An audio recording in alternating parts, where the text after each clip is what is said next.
Prime gold hub తాకట్టులో ఉన్న బంగారాన్ని విడిపించి తిరిగి కొనుక్కోబడును. For more details 7997990027. జూన్ నెలలో అత్యంత విశిష్టమైన రోజు ఒకటి ఉంది. మనందరికీ ఏదైనా ఒక మార్గం కనబడితే బాగున్ను ఇలాంటి ఎవరికి చెప్పుకోలేని సమస్యకి అని అనిపిస్తూ ఉంటుంది. భర్తల విషయంలో అవ్వచ్చు, కొన్ని ఇన్వెస్ట్మెంట్స్ చేసే విషయంలో అవ్వచ్చు, కొన్ని ఆర్థిక విషయాలకి సంబంధించి అవ్వచ్చు. సో ఇలాంటి వాటి కోసం ఒక రోజుని మన ఋషులు ఎప్పుడో డిసైడ్ చేసి పెట్టేశారు. అదే ఏరువాక పౌర్ణమిగా పిలువబడుతున్న జ్యేష్ఠ పౌర్ణమి. సో ఈ జ్యేష్ఠ పౌర్ణమి యొక్క విశిష్టతని గురువుగారి మాటల్లో తెలుసుకుందాం. నమస్కారం గురుగారు. హరిత గారు నమస్కారం అండి. రియల్ టైంలో ఉన్న ఛాలెంజెస్కి పరిహారాలు మన దేవుళ్ళు, మహర్షులు, గొప్పవాళ్ళు ఆల్రెడీ పెట్టేశారండి. ఇప్పుడు నేను చెప్పబోయే పరిహారం నాకు రియల్ టైంలో కూడా చాలా కేసులు వాటిని అన్నింటిని అనుసరించి ఈ పరిహారం చెప్పబోతున్నాను. ఇది సంవత్సరానికి ఒక్క రోజే ఒకేసారి వచ్చే అవకాశం. అది జూన్ 11న వస్తుంది.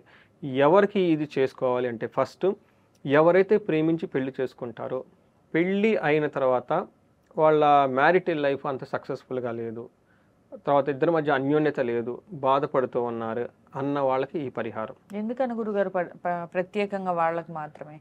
ఇది ఆ పండగ వాళ్ళకి సంబంధించి మాత్రమే చేశారు, చెప్తాను మీకు అది.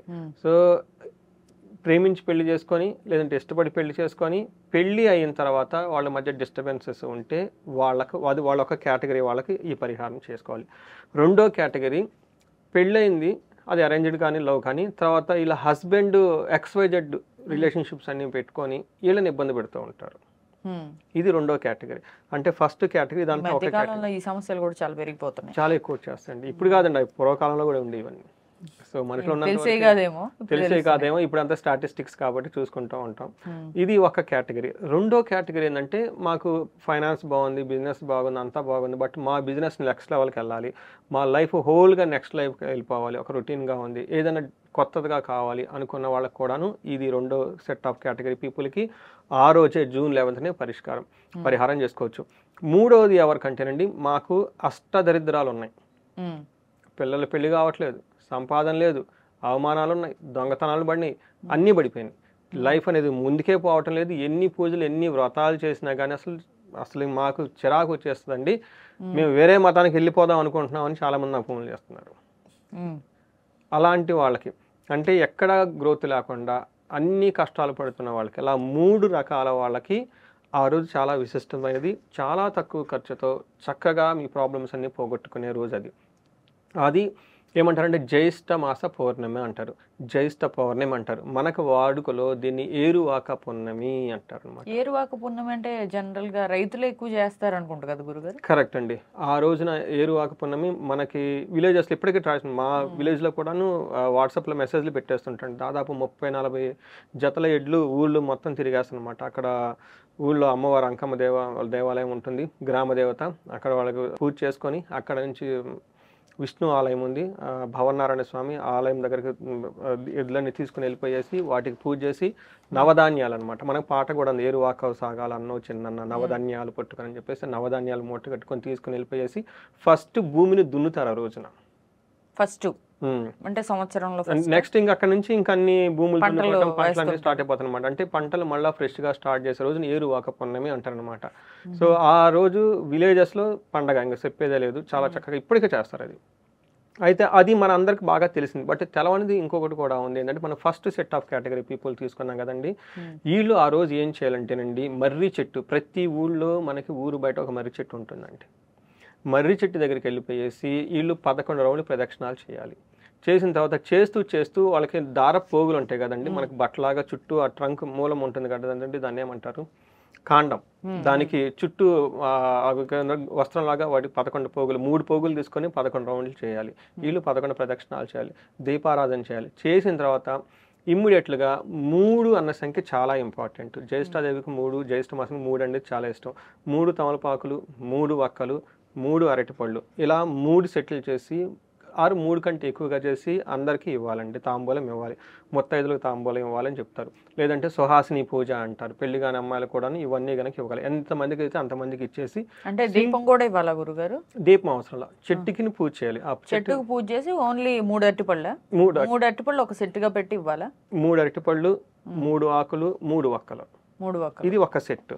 ఒక సెట్ తాంబూలం అంటారు కదా, ఈ తాంబూలం ఇవ్వటం. తాంబూలం ఏం వేస్తాము, ఆకులు వక్కలు తర్వాత అరటిపళ్ళు పెట్టేస్తాం. బట్ 3 పెట్టాలి అనేది ఇంపార్టెంట్. ఇవి ఇలా ఎన్ని సెట్లు, మినిమం 3 పెట్టాలి సెట్లు.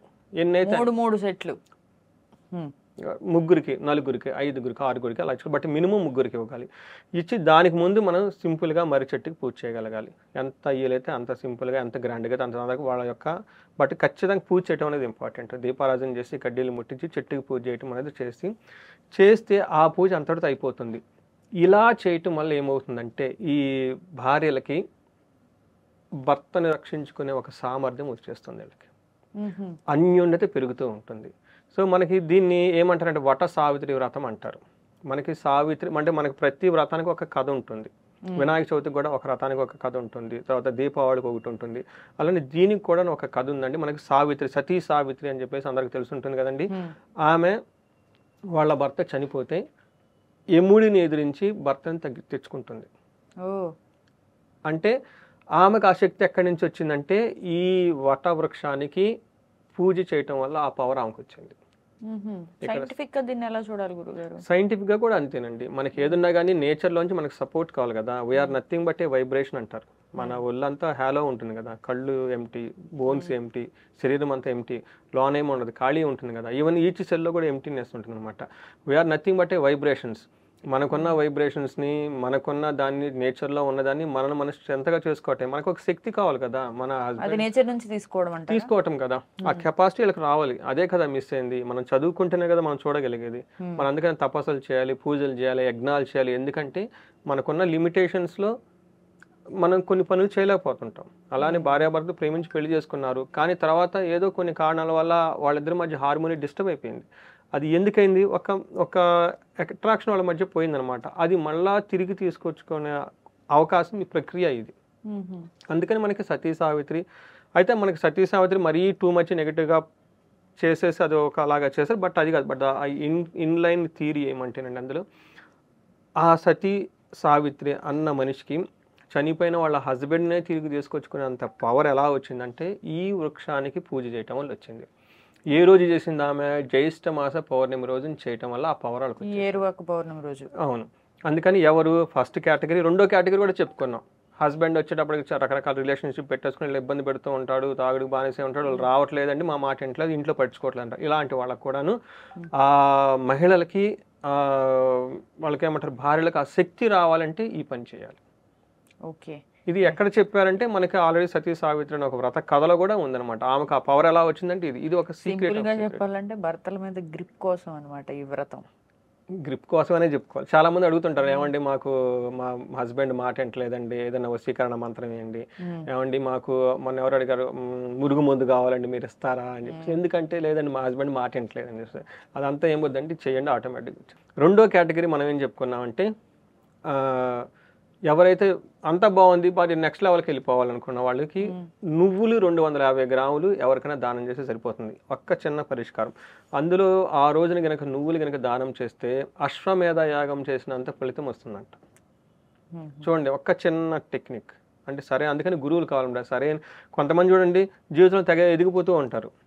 ఎందుకంటే ఇట్లా చిన్న చిన్న పనులు చేసుకోవటం వల్ల. కొంతమంది ఏమంటే మేము ఏం చేసినా కష్టపడుతున్నా ఎదగట్లేదు, కష్టపడటంతో పాటు ఇవి కూడా చేసుకుంటూ ఉండాలన్నమాట.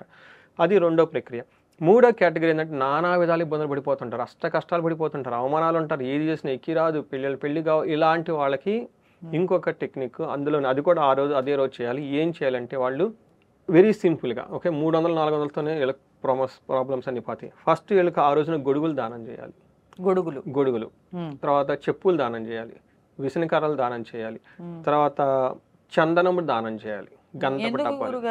ఇది ఎండాకాలం వెళ్ళిపోతుంది కదా, గొడుగులు చెప్పులు కర్రలు అంటున్నారేంటి? అంటే అప్పటికి ఇంకా రోహిణి నక్షత్రం ఇంకా ఉంటుందండి. సమ్మర్ మనకి కొంచెం ఇంకా ఉక్కపోతావన్నీ ఉంటాయి.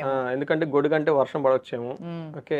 తర్వాత విసనకర్ర, తర్వాత ఇవి 4 దానం చేయాలి. ఎంత ఎక్కువ మందికి అంతే. చందనం దానం. చందనం అంటే మనకి 50 రూపీస్ 60 రూపీస్ వచ్చేస్తుంది. ఒక 10-15 డబ్బాలు తీసుకోవటం, అందరూ ఇచ్చుకుంటూ వెళ్ళిపోవటం అంతే. ఇలా చేస్తే ఏమవుతుందంటేనండి, ఈ అష్ట కష్టాలు పడతారంటారు చూడండి, వాళ్ళల్లో ఉన్న నెగటివ్ ఎనర్జీ వెళ్ళిపోతుందండి. అంటే మనిషి ఎదకపోవడానికి కారణం వాళ్ళ మైండ్ సెట్టే. ఉద్ధరే ఆత్మానహ అని చెప్పేసి మనకి భగవద్గీతలో కూడా చెప్తూ ఉంటారు. మిమ్మల్ని ఉద్ధరించుకోవాల్సింది మీరే. అయితే ఎలా ఇన్ని రకాల దోషాలు అంటే నాలో ఉన్న సమస్త దోషం పోవడానికి చెప్పులు దానం చేయాలి, కర్రలను దానం చేయాలి, విసనకర్రను దానం చేయాలి, తర్వాత చందనాన్ని దానం చేయాలి. ఇవన్నీ దానం చేస్తే ఖచ్చితంగా వాళ్ళ ఉన్న నెగిటివ్ ఎనర్జీ అంతా మనం అనమాట దరిద్రం అంతా పోయిందిరా బాబు అనుకో వదిలించుకోవాలనుకుంటా అలా వదిలించేసుకోవాలి. ఇంకొకటి కూడా దరిద్రాన్ని ఒక సామెత కూడా ఉంది, దరిద్రాన్ని 10 రూపాయలు ఇచ్చాను వదిలించుకోవాలనుకుంటారు. వీళ్ళు 200 రూపాయలు వదిలించుకోవచ్చు. Good technique. ఇది కాకుండా ఇంకొకటి కూడా చెప్తారండి, ఇది అందరూ చేయొచ్చు. ఇది ఏమంటే ఉదక కుంభదానం అంటారు. ఇది సింపుల్, అది సాంస్క్రిట్లో చెప్పారు. దాన్ని ఇప్పుడు కామన్ లాంగ్వేజ్ అంటే వాటర్ బాటిల్స్ దానం చేయమని చెప్పేసి. వాటర్ బాటిల్స్ కూడా ఎన్నైతే అని కార్లో పెట్టుకుని బైక్లో పెట్టుకుని చక్కగా ఇచ్చేసుకుంటూ వెళ్ళిపోండి. లాస్ట్ టైం ఒక ఎపిసోడ్ చూసిన వాళ్ళు అమెరికాలో ఉన్నవాళ్ళు ఆడ మినరల్ వాటర్ ఉంటాయంటే వాళ్ళది గ్యారేజ్ ఏదో ఉంటుంది, వాళ్ళ హస్బెండ్ వెళ్ళి ఒక దాంట్లో పెట్టేసుకుని అందరికి ఇచ్చుకుంటూ వెళ్ళిపోయారంట. నాకు భలే ఆనందం వేసింది. ఇక్కడ మనం మాట్లాడుకున్న విషయం అమెరికాలో వాళ్ళు చేస్తున్నారు. బాగా చెప్పారండి, మంచి పరిహారం అని చెప్పేసి. ఈ మంత్లో కూడా ఆ రోజు కూడా మనకి ఉదక కుంభదానం అంటారు. సింపుల్ లాంగ్వేజ్లో వాటర్ బాటిల్స్ దానం టక ఇచ్చేసుకుంటూ వెళ్ళిపోండి, మంచి గ్రోత్ ఉంటుందండి. ఇది మేషరాశి వాళ్ళతో పాటు అందరి రాశుల వాళ్ళకి ఎవరైతే ఉంటున్నారో మీరు ఈజీగా చేయండి. ఇన్ కేసు మీరు చేయలేకపోతే మీ సరౌండింగ్లో చాలామంది ఉంటారు, వీళ్ళకి కూడాను ఈ వీడియోను ఫార్వర్డ్ చేసి వాళ్ళకి ఎడ్యుకేట్ చేయండి. ఎందుకంటే వాళ్ళ సంసారాలు బాగుండి వాళ్ళ లైఫ్లో బాగుంటే ఆ పుణ్యం మీకు వస్తుంది, మీ పిల్లలకి మీ సంసారం కూడా బాగుంటుంది. అందుకని చెప్పేసి ఒక మంచి వార్తని, మహర్షుల యొక్క వాక్ని అందరికీ స్ప్రెడ్ చేయండి, మీకు కూడా ఆ పుణ్యం ఉంటుంది. మీరు చేయండి ప్లస్ వేరే వాళ్ళకు కూడా ఫార్వర్డ్ చేయండి చెప్పేసి మనకి అందరికి ఒక విజ్ఞప్తి అండి.